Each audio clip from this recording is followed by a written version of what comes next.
Ravi de vous retrouver pour la dernière étude biblique de votre émission Le pouvoir de l'espérance.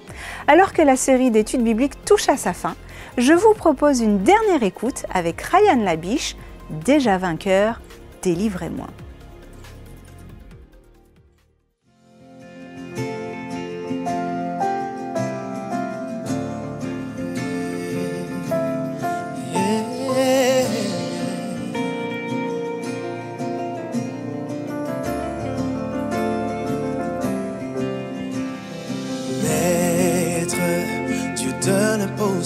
Dieu d'un miracle, je viens m'agenouiller devant ta face, car je reconnais ta toute puissance, Seigneur.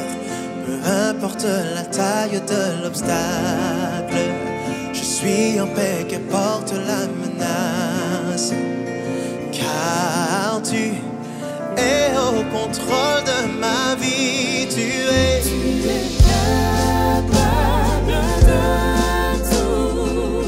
Tu ne seras jamais perdant. Tu ne seras jamais perdant. Oh mon Dieu, tu gagnes toujours le combat. Tu m'aideras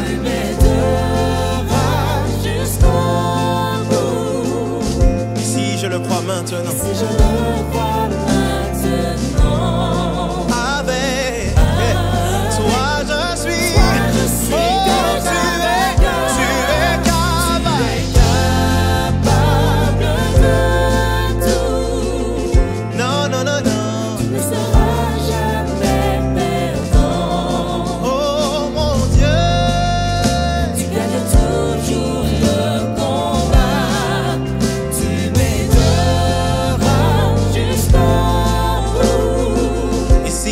Maintenant. Et si je le crois maintenant, avec toi je suis déjà vainqueur. Yeah. Et le message que nous avons pour toi aujourd'hui est simple. Exactement comme cette femme qui souffrait depuis de nombreuses années de cette perte de sang. Je veux que toi aussi tu sois persuadé que Jésus est celui qui tient entre ses mains la solution à tes souffrances, à ton problème. Proclame avec moi. Dieu est capable. Oui, mon Dieu est capable. Yes, mon Dieu est capable. Dieu est capable. Dieu est capable. Oui, mon Dieu est capable. Dieu est capable. Yes. Dieu est capable.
Non, moi parler, oui, commencer.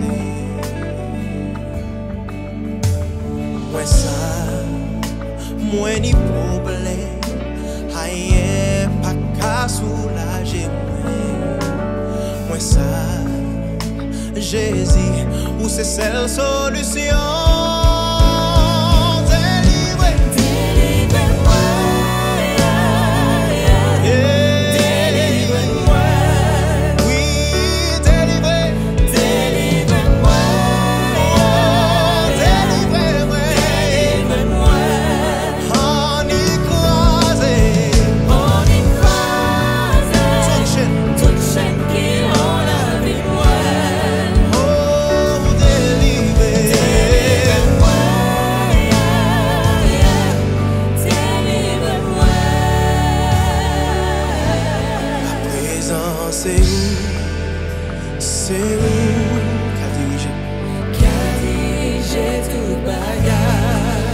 dire c'est où qu'a dirigé tout bagage. À présent c'est où Jésus, c'est où qu'a dirigé tout bagage. Ouais, dire c'est où qu'a dirigé tout bagage. À présent c'est où, oh c'est où qu'a dirigé tout bagage. Ouais, dire c'est où, oh Jésus, c'est où qu'a dirigé tout bagage. Délivrez-moi, yeah. Délivrez-moi, délivrez-moi, yeah. Délivrez-moi. Merci Ryan pour l'espoir transmis par ce chant. Espérant que cette saga d'études bibliques vous a permis de tirer les conclusions suffisantes à partir des prémices bibliques proposées par le pasteur Eddy Michel Carpin. Merci de nous avoir accueillis chez vous durant ces quelques jours et merci de votre fidélité. Toute l'équipe du Pouvoir de l'Espérance se joint à moi pour vous souhaiter d'excellentes fêtes de fin d'année.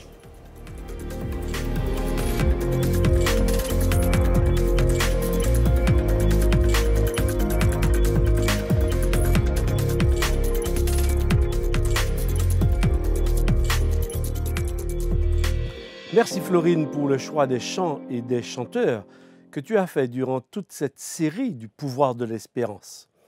J'espère que nos amis téléspectateurs les ont appréciés tout autant que moi. Alors, comment allez-vous aujourd'hui? Comment s'est déroulée votre journée? Vous préparez-vous à sortir, faire la fête ce soir?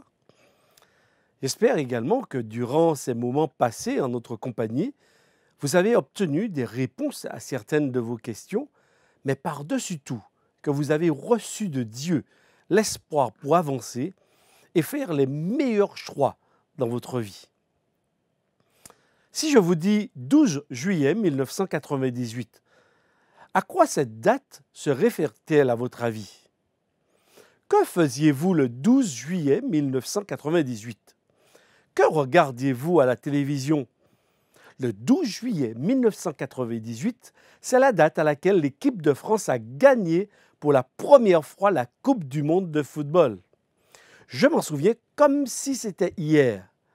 La France jouant sa finale de la Coupe du monde contre l'équipe la plus aimée, l'équipe du Brésil. Lors de cette victoire, une bonne partie de la France, y compris les Outre-mer, est descendue dans les rues. Pas seulement les supporters, pas seulement les 80 000 personnes qui étaient au Stade de France à Saint-Denis, mais tous ceux qui ont été portés par la vague de la victoire. Ce soir-là, il y eut plus de 20 millions de personnes devant leur petit écran. C'était un record d'audience à cette époque. Oui, partout dans le monde où il y avait des personnes qui se sont senties concernées par la victoire de l'équipe de France de football, il y eut des scènes de joie. Pendant plusieurs jours, la France fut unie autour de la victoire de cette équipe qui reflétait à sa manière la France dans sa diversité. Mais ce n'est pas tout. Ces mêmes scènes de joie et de liesse populaire se reproduisirent en 2018 lorsque l'équipe de France de football remporta pour la seconde fois la Coupe du monde de football. Et je crois de toutes les façons que toutes les fois où cette équipe remportera la victoire, ces scènes se reproduiront. Car la victoire de quelqu'un ou d'une équipe que l'on supporte, c'est quelque chose que l'on ne peut contenir.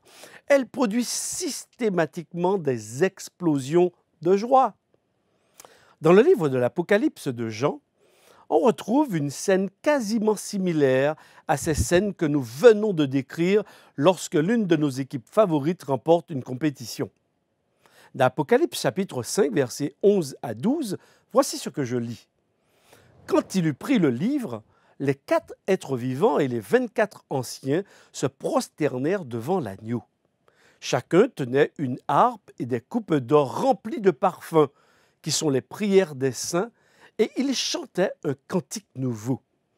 Je regardai et j'entendis la voix de nombreux anges rassemblés autour du trône de Dieu, des êtres vivants et des anciens. Ils étaient des myriades et des myriades, des milliers et des milliers. Ils disaient d'une voix forte, « L'agneau qui a été offert en sacrifice est digne de recevoir la puissance, la richesse, la sagesse, la force, l'honneur, la gloire et la louange. » Rappelons-nous que l'apôtre Jean est exilé sur l'île de Patmos lorsqu'il reçoit cette vision. Il est fait prisonnier et beaucoup de ses amis disciples de Jésus ne sont plus. Ils ont été décapités, tués par l'Empire romain. Il est donc quasiment le dernier disciple vivant ayant vu, touché et vécu avec le Christ Jésus. Certainement, il se demande pourquoi Jésus n'est pas revenu, pourquoi tous ses amis sont morts.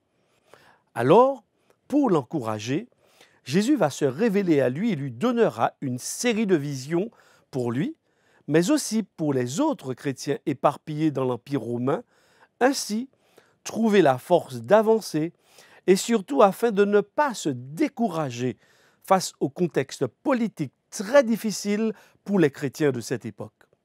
C'est dans ce contexte que les scènes décrites dans les chapitres 4 et 5 du livre de l'Apocalypse présente premièrement une scène d'adoration à Dieu, puis une scène d'intronisation. Tout cela concerne un être qui apparaît au milieu du trône de Dieu et qui aurait fait quelque chose d'incroyable, d'inimaginable, d'impensable que nous allons découvrir dans un instant. Tout d'abord, notons quelques expressions dans le livre de l'Apocalypse au chapitre 5. L'expression des myriades et des myriades. Elle signifie simplement un chiffre indénombrable, c'est-à-dire que personne ne peut compter le nombre de présents tellement ils sont nombreux, car ils sont donc des myriades et des myriades. C'est donc le ciel tout entier qui se réjouit devant le trône de Dieu, car c'est là que se trouve l'être qui suscite l'émerveillement.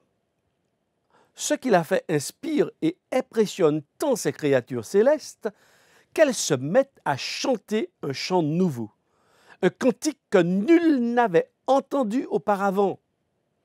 Ce qu'il a fait est tellement important que cela déclenche une scène de joie et d'adoration, des chants, de la musique, des voix s'élèvent et proclament à celui qui est assis sur le trône et à l'agneau, soit louange, honneur, la gloire, l'adoration au siècle des siècles. Oui, certainement, vous n'avez pas oublié cette ritournelle et 1 et 2 et 3-0. La victoire de l'équipe de France avait de la même manière suscité un chant nouveau. De même, dans le ciel entier, tous les êtres célestes chantent ce jour-là un chant nouveau en l'honneur de l'agneau. Mais qui donc est cet agneau qui suscite cette adoration, cette admiration de tous les êtres célestes et une intronisation? Dans l'évangile de Jean, ce dernier va rapporter des paroles de Jean le Baptiste qui, après avoir vu Jésus, parla de lui à 2 reprises en disant « Voici l'agneau de Dieu qui ôte le péché du monde ». Dans le livre de l'Apocalypse, l'agneau est l'un des titres attribués à Jésus en référence à l'agneau sacrificiel dans le système du sanctuaire israélite que l'on retrouvait également lors de la fête de Pâques et qui était présenté par le pécheur pour le pardon de ses fautes. En d'autres mots, le Nouveau Testament dans son entier voit en Jésus la réalisation concrète de ce que cet agneau signifiait pour celui qui acceptait ce plan que Dieu avait mis en place pour qu'il entre au bénéfice du pardon que Dieu lui offrait pour sa rébellion et ses fautes. Mesdames et messieurs, cette scène de liesse dans le ciel en présence de Dieu et de tous les habitants du ciel s'est produite lorsque Jésus est sorti victorieux du tombeau le premier jour de la semaine. En effet, lorsqu'il rencontra Marie de Magdeleine dans le jardin, Jésus le ressuscité lui dit « Marie ». Elle se retourna et lui dit en hébreu « Rabouni », c'est-à-dire « Maître ». Jésus lui dit « Ne me retiens pas, ne me touche pas, car je ne suis pas encore monté vers mon Père. Mais va trouver mes frères et dis-leur que je monte vers mon Père et votre Père, vers mon Dieu et votre Dieu. » Mesdames et messieurs, nous ne pouvons imaginer la scène de liesse qui s'est déroulée au ciel et qui a accueilli Jésus victorieux de la mort et de Satan.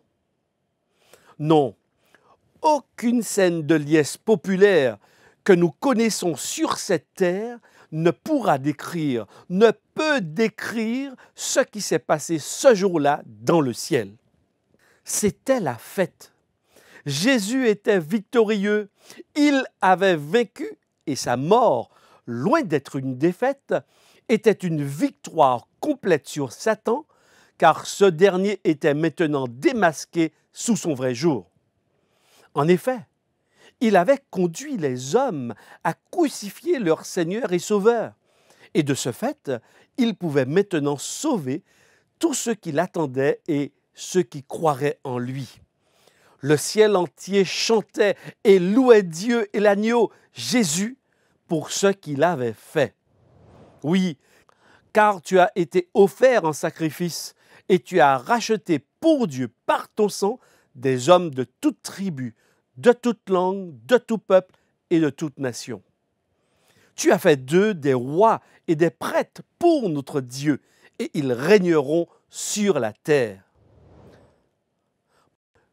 Premièrement, je dirais que ce que Jésus a fait sur la terre a une répercussion directe dans le ciel, car le ciel entier savait ce qui se passait avec Satan. Il connaissait sa rébellion et sa volonté de détruire les habitants de la planète Terre, mais le plan de Dieu s'est réalisé avec Jésus. La mort de Jésus signe la fin pour Satan et ses anges et tous ceux qui s'allieront à lui. Apocalypse chapitre 12 nous dit « Puis j'entendis dans le ciel une voix forte qui disait « Maintenant, le salut est arrivé ainsi que la puissance, le règne de notre Dieu et l'autorité de son Messie. » En effet, il a été jeté dehors, l'accusateur de nos frères et sœurs, celui qui les accusait jour et nuit devant Dieu.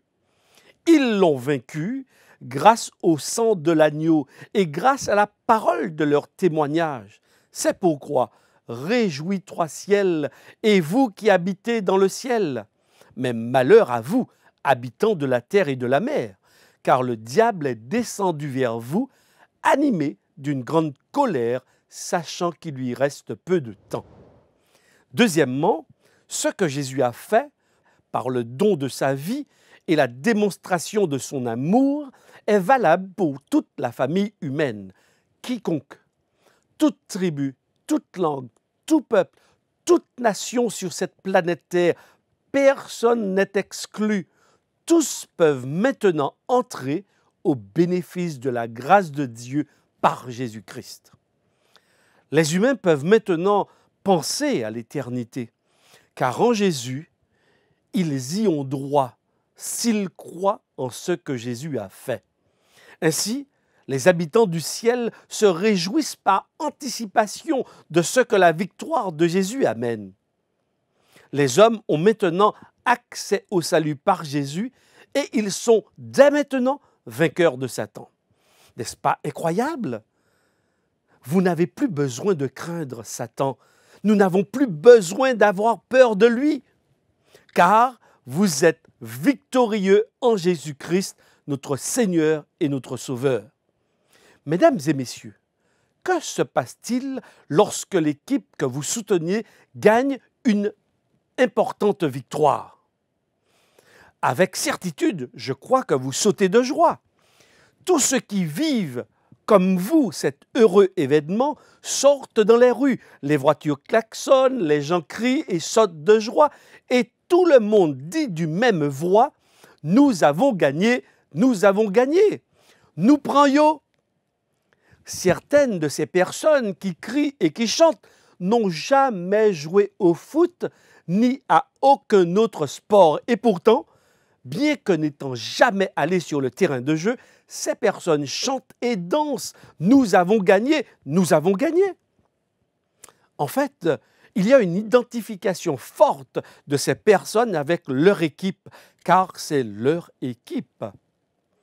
C'est comme si elles étaient sur le terrain et avaient joué le match. Ce que cette équipe a fait est identifié à leur propre victoire. C'est la leur aussi.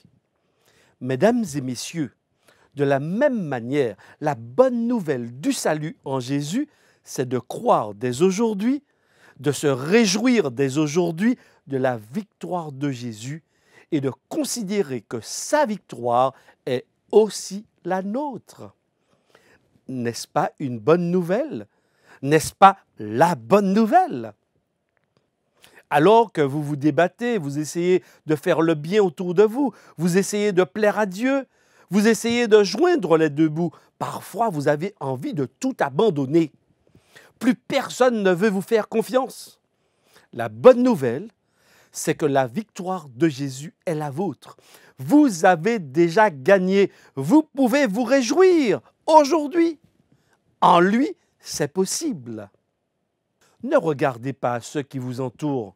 Ne regardez pas à vos erreurs, à vos faiblesses, mais regardez à cette scène de joie qu'il y a eu dans le ciel lors de la victoire de Jésus. Sachez que la victoire de Jésus est aussi pour vous. Croyez, car c'est la vérité biblique. Le diable lui-même sait qu'il a perdu. Il sait que Jésus l'a défait et qu'il ne lui reste plus rien, sinon à attendre sa fin. Le texte nous dit, « Le diable est descendu vers les hommes, animé d'une grande colère, car il sait qu'il a peu de temps.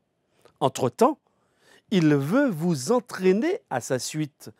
Il continue à tromper des millions d'hommes et de femmes, comme il l'a fait dans le jardin d'Éden, leur faisant croire qu'ils trouveront la solution sur la mort par leur propre intelligence ou par la croyance de l'immortalité de l'âme.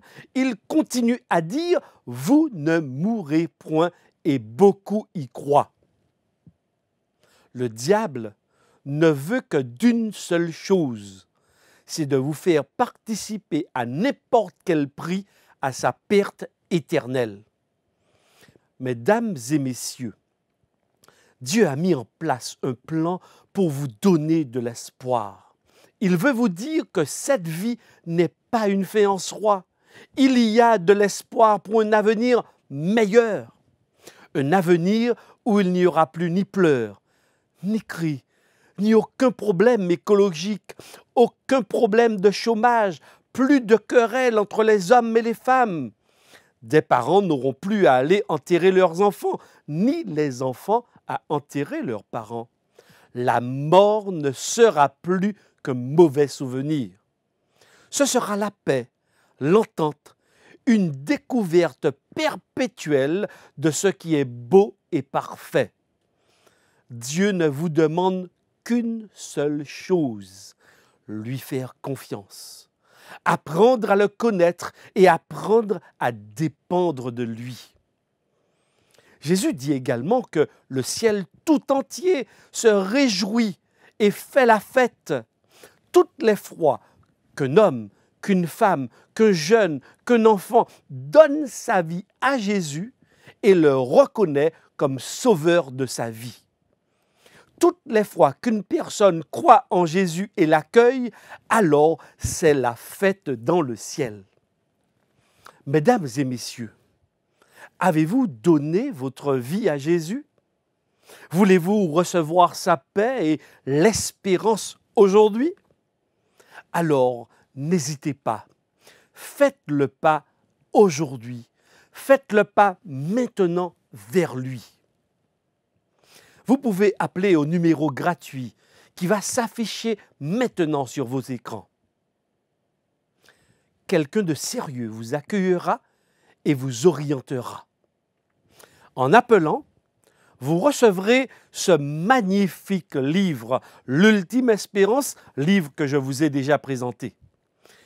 Si vous souhaitez recevoir une Bible, n'hésitez pas à en demander une. Elle vous sera également offerte. Florine et moi, nous voulons vous remercier d'avoir été avec nous durant cette série du pouvoir de l'espérance. Merci pour vos nombreux appels. Merci pour votre soutien. Je vous donne rendez-vous à très bientôt pour une autre série du pouvoir de l'espérance. Vous pourrez réécouter toute cette série sur YouTube UAGF. Joyeuses fêtes à vous, joyeuses fêtes avec Jésus et à bientôt, amis téléspectateurs.